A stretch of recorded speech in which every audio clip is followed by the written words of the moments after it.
अस्सलाम वालेकुम नाज़रीन, मैं हूं एडवोकेट अदील हैदर और आप देख रहे हैं मेरा यूट्यूब चैनल। हम 2026 की टैक्स रिटर्न के हवाले से जो है वो वीडियोस मुख्तलिफ बना रहे हैं जो कि हमारे चैनल पे पड़ी हुई हैं।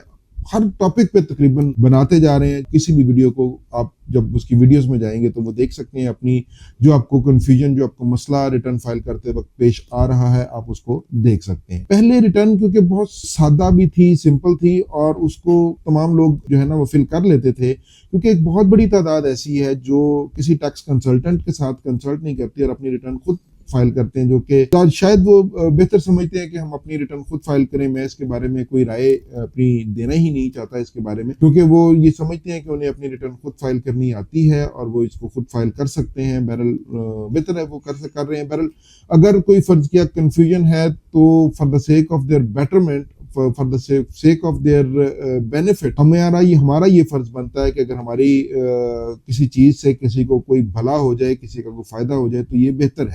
इसके अंदर अब बहुत सारे लोग ऐसे हैं जो प्रॉपर्टी किस्तों पे खरीदते हैं, जो गाड़ी किस्तों पे खरीदते हैं। पहले तो होता ये था कि आप प्रॉपर्टी के टैब में जाते थे, वहां पे उसको एंटर कर देते थे, और या गाड़ी के टैब में जाते थे, आप उसको एंटर कर देते थे। अब आप उस वक्त तक एंटर नहीं कर सकते जब तक आप एक्विजिशन डेट उसके अंदर नहीं लिखते। अब एक्विजिशन तो आपकी उसी वक्त होगी जब वो चीज आपके नाम पे ट्रांसफर होगी। फर्ज किया कि एक प्लॉट है, आपने परचेज किया 1 करोड़ रुपए का, और वो अभी तक आपके नाम पे ट्रांसफर नहीं हुआ, म्यूटेट नहीं हुआ, उसकी किस्तें चल रही हैं। गाड़ी है, गाड़ी आपने परचेज की किसी बैंक से या किसी लीजिंग कंपनी से, तो वो अभी तक बैंक या उस लीजिंग कंपनी के नाम पे चल रही है, आपके नाम पे म्यूटेट नहीं हुआ। तो इसकी अब ट्रीटमेंट 2026 के रिटर्न में कैसे होगी, ये आज हम आपको इसके बारे में एक्सप्लेन करेंगे।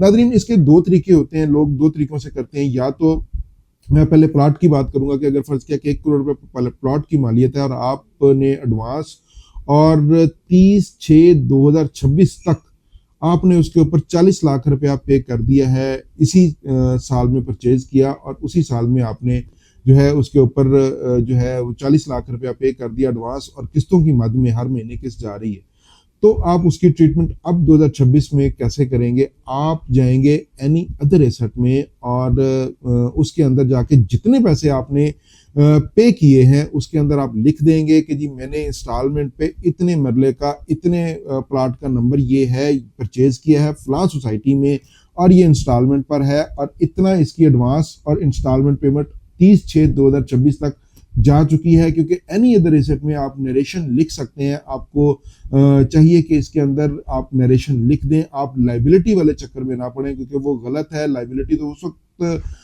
होगी जब आपके वो तसर्रुफ में चीज आ जाएगी, आपके नाम पे म्यूटेट हो जाएगी। अभी तो म्यूटेट हुई नहीं है, क्योंकि बहुत सारे लोग ऐसे होता है कि विद इन और उसकी फर्ज किया कि उसकी जो टाइम लिमिट है वो 3 साल आपने पे करने हैं, तो उसकी तो बहुत सारे लोग ये होते हैं कि वो विद इन उसकी कंप्लीशन से पहले ही, उसको म्यूटेट होने से पहले ही किसी को सेल कर देते हैं। जब किस्तें चल रही होती हैं, किस्तों पे किसी को सेल कर देते हैं, तो जारी बात है कि वो उसके ऊपर लाइबिलिटी दिखाएंगे तो वो लाइबिलिटी को कहाँ लेके जाएंगे। इसलिए वो तरीकाकार गलत है।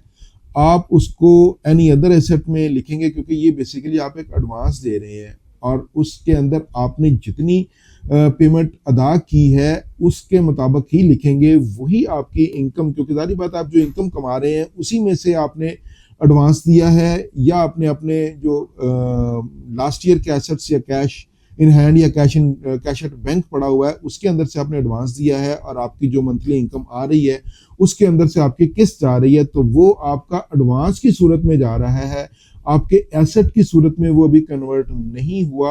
वो एनी अदर एसेट के अंदर आएगा कि अभी वो म्यूटेट, वो ट्रांसफर, वो उसकी मलकियत आपके पास नहीं आई, वो सिर्फ एडवांसेस की सूरत में है, क्योंकि अभी तक वो प्लॉट जो है वो सोसाइटी के नाम पे है या वो किसी बंदे के नाम पे है जिससे आपने वो परचेज किया है इंस्टॉलमेंट पे। लिहाजा इसका एक चीज तो प्लॉट के हवाले से तो बहुत कंफर्म और बहुत क्लियर हो गई कि आपने जो है सिर्फ जो इंस्टॉलमेंट दे रहे हैं सिर्फ उन्हीं को एंटर करना है, और अगले साल में जब अगर फर्ज किया मजीद इंस्टॉलमेंट चली जाएंगी तो उसके अंदर आप उसको जितनी इंस्टॉलमेंट जाएंगी उस साल की जाएंगी। फर्ज किया 2027 में आपने 12 इंस्टॉलमेंट दी, 1 लाख रुपए महीने के हिसाब से, तो पहले आपने 2026 में 40 लाख पे कर दिया, तो अगले साल में आप क्या करेंगे, तो उसको 40 लाख में 12 लाख जमा करके उसकी वहां पर जो है वो कीमत 52 लाख रुपए कर देंगे एडवांसेस और उसकी सूरत में पेड वो जो एडवांस दिया हुआ है आपने और जो डाउन पेमेंट दी हुई है उसकी सूरत में, इंस्टॉलमेंट और डाउन पेमेंट की सूरत में आपने 52 लाख दे चुके हैं। इसी तरह ये जब जिस वक्त 3 साल मुकम्मल होंगे और ये 1 करोड़ रुपए होगा, देन आप उसको अपने एसेट की उसके अंदर लेके जाएंगे। जब आपके नाम पे म्यूटेट हो जाएगा, आपके नाम पे ट्रांसफर हो जाएगा, देन वो आपका एसेट बनेगा। आप फिर उसको अपने उस प्रॉपर्टी वाले जो कमर्शियल है, कमर्शियल की सूरत में, डोमेस्टिक रेजिडेंशियल है तो रेजिडेंशियल के उसके अंदर आपने एंटर करना है और उसके तमाम जो प्रेक्विजिट्स हैं वो आपने एंटर करने हैं। और ये एक अगर आपने वो फर्ज किया और वहां से आपने जो एनी अदर एसेट है वहां से डिलीट कर देना है। और अगर आपने फर्ज किया कि वो within the time period sell कर दिया, अगले साल वो सेल कर दिया, तो आपने उसको वहां से डिलीट कर देना है। एक ये तो थी प्रपोजिशन प्रॉपर्टी के हवाले से। अब कार की तरफ आते हैं कि कार में जो है वो आपने क्या ट्रीटमेंट देनी है। कार की फर्ज किया कि जो पेमेंट आपने की है, कॉस्ट ऑफ एसेट जो उसका है वो बनेगा आपका जो गाड़ी की किस्त है या जो गाड़ी की कीमत है। फर्ज किया आप एक गाड़ी खरीदते हैं 70 लाख रुपए की, वो मार्केट उसकी जो कंपनी की प्राइस है 70 लाख रुपए की है और इसके ऊपर डेफिनेटली एक इंटरेस्ट होगा, वो आप एक्सपेंस में आएगा। और आपने 70 लाख रुपया में से 20 लाख रुपया आपने डाउन पेमेंट कर दी और महीने की आपकी 50,000 रुपये किस्त जा रही है, तो 6 लाख रुपया आपका साल का, या 5 लाख रुपया आपका फर्ज किया आपने नवंबर में खरीदी गाड़ी, बैंक से परचेज की, आपने लीज करवाई और जून तक उसके तकरीबन कोई आप समझिए कि उसकी 8 किस्तें चली गई हैं, तो 4 लाख रुपया, 50,000 रुपया अगर किस्त है तो 4 लाख रुपया वो हो गया और 20 लाख रुपया आपकी एडवांस पेमेंट है, तो 24 लाख रुपया आप इसी तरह बिल्कुल जो प्रॉपर्टी की तरह, प्रॉपर्टी में जो हमने बताया एनी अदर एसेट में जाएंगे, वहां पर आपने कार का नंबर और उसके ऊपर इंस्टॉलमेंट्स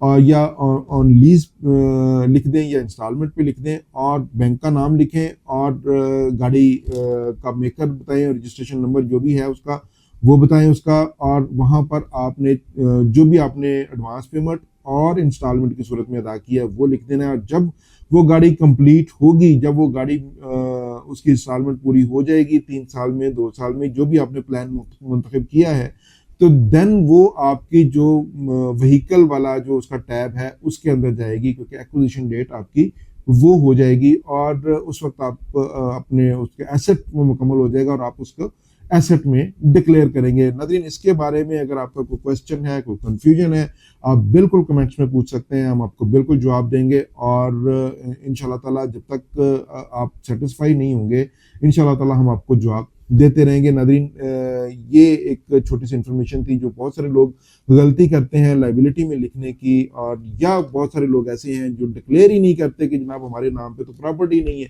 तो या हमारे नाम पे तो गाड़ी है ही नहीं, तो हम क्यों डिक्लेयर करें। तो इसको डिक्लेयर करना बहुत ज़रूरी है। ये अगर डिक्लेयर नहीं करेंगे तो ये कंसीलमेंट होगी। नाज़रीन, आज के लिए इतना ही, इजाज़त दीजिए। अल्लाह।